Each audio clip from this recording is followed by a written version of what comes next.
Desde la detección del primer caso de infección por anisakis en Holanda en 1955, este peculiar nematodo, gusano redondo, se ha convertido en un importante problema de salud pública para múltiples países. En España, hace relativamente poco que conocimos a este indeseable parásito. Fue entre los años 1991 y 1995 cuando se notificaron por primera vez problemas médicos asociados al anisakis en nuestro país. En tan solo unas décadas, España se ha convertido en el segundo país del mundo con mayor número de intoxicaciones por anisakis, con Japón en la primera posición, los dos principales consumidores de pescado en el mundo. En la actualidad, prácticamente cualquier especie de pescado marino para consumo humano puede contener anisakis. Para algunas especies en particular, puede ser incluso difícil no observar a estos parásitos asomando entre los músculos de los pescados frescos, excepto los pescados de piscifactoría. Es el caso, por ejemplo, de la merluza europea. El 100% de los ejemplares de este pescado están contaminados con anisáquidos. Sin embargo, el pescado que más infección provoca es el boquerón fresco en vinagre, debido a que aún persiste la creencia de que esta forma de preparación mata a estos nematodos. Desafortunadamente, no es así.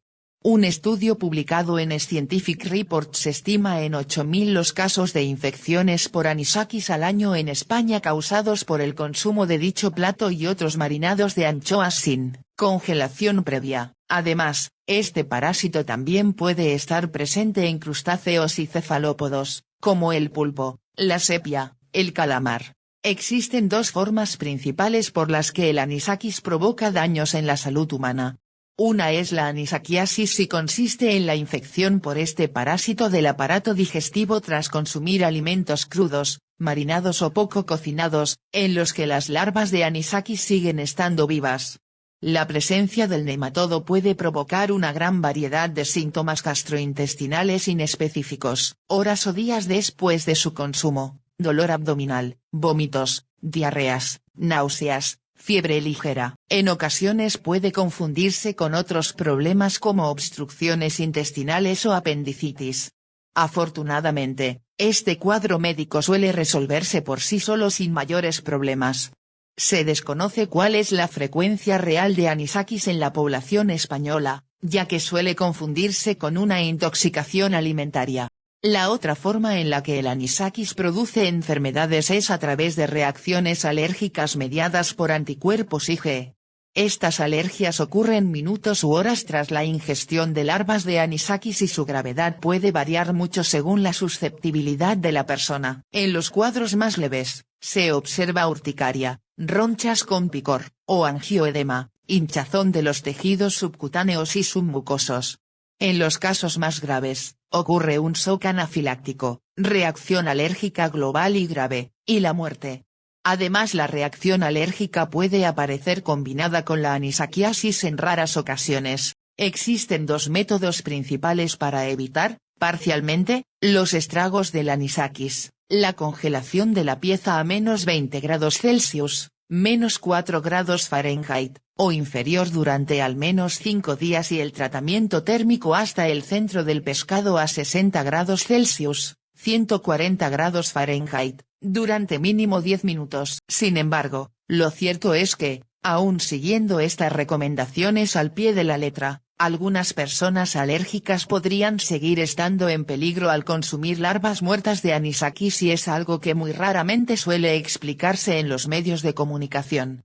En este sentido, diferentes estudios han detectado individuos que mostraban síntomas de alergia al consumir alimentos con anisakis que, supuestamente, se habían congelado, cocinado o enlatado siguiendo las normas oficiales para evitar los problemas de salud asociados a este parásito. Estos y otros hallazgos motivaron que el Comité Científico de la Agencia Española de Consumo, Seguridad Alimentaria y Nutrición, AECOSAN, declarara lo siguiente en su informe en relación a la alergia a anisakis publicada en 2016. La bibliografía científica publicada hasta la fecha de elaboración de este informe, y consultada al efecto para redactarlo, no muestra evidencias clínicas actuales que permitan afirmar que el parásito muerto represente un peligro para los consumidores alérgicos a anisakis. Sin embargo, el reconocimiento inmunológico de diversos antígenos de elevada resistencia, aún después de aplicar los métodos de procesados recomendados, no permite descartar totalmente que pueda existir riesgo de reacción alérgica en algunas personas sensibilizadas a estos. Desafortunadamente, algunas proteínas alérgenas del anisakis son resistentes al tratamiento térmico, termoestables, y al proceso de digestión. Incluso es posible que, tras la congelación, el calor ayude a que las proteínas vuelvan a su estructura natural, provocando que vuelvan a producir alergias. Esa es la razón principal por la que no existe el riesgo cero en el consumo de pescados en personas alérgicas al anisakis cuando se detectan larvas o cuando son especies en las que el anisakis va a estar presente con una elevada posibilidad, por muy bien que se congele y se cocinen. Algunas curiosidades sobre el anisakis. El anisakis posee una serie de características muy peculiares que lo convierten en un animal muy indeseable para el ser humano. De hecho, tan solo 3 especies del género Anisakis son responsables del 33% de alertas por riesgo biológico en Europa. Para empezar, es el parásito que más alergias desencadena. Como explica el investigador del Consejo Superior de Investigaciones Científicas, CSIS, y especialista en nematodos, Alfonso Navas Sánchez, el anisakis es una bomba alergénica. ¿A qué se debe esta habilidad especial del anisakis para producir reacciones alérgicas en los humanos?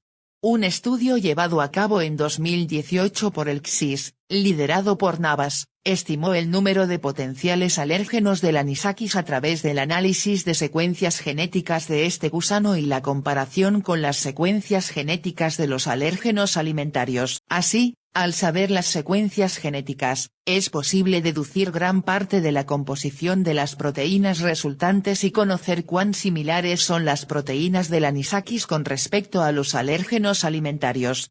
Cuanto más similares sean, mayores probabilidades existen de que el sistema inmunitario se confunda, un fenómeno llamado reacción cruzada, y reaccione también hacia las proteínas del anisakis. Estos gusanos poseen una gran variedad de proteínas propias muy alérgenas, se han identificado más de una docena, y multitud de proteínas que tienen una similitud con alrededor de 120 alérgenos alimentarios de otras especies, de animales, hongos y plantas. Así el 24% de los alérgenos alimentarios estarían presentes en el anisakis. Por ejemplo, las tropomiosinas, proteínas musculares, que produce el anisakis son muy parecidas a aquellas presentes en los langostinos y los ácaros del polvo. Como resultado, el sistema inmunitario puede confundirlas, dando lugar a una reacción cruzada.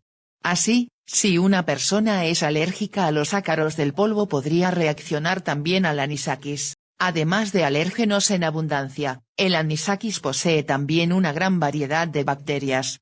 Existen 2 razones que lo explican. Los nematodos, en general, tienen una relación simbionte, beneficio mutuo, con las bacterias, por lo que realmente las necesitan en su tubo digestivo para vivir. La otra razón es que al ser el anisakis un parásito del tracto digestivo de los peces y otras especies marinas, este queda recubierto de las bacterias propias de dicho lugar. Como resultado, el anisakis posee tanto bacterias en su tubo digestivo como en su superficie. Por lo tanto, estos microbios proceden tanto del gusano mismos como de la especie a la que parasita. Diferentes estudios han analizado las bacterias presentes en este nematodo y han encontrado que existen múltiples tipos que son patógenas para los humanos, muchas de ellas son bacterias fecales, lo cual es totalmente lógico si tenemos en cuenta de dónde vienen. Esta gran presencia de bacterias en el anisakis es un problema porque parte de los gusanos migran del intestino a la carne de pescado. En esa migración, también cargan con sus bacterias, que pasan a contaminar los músculos.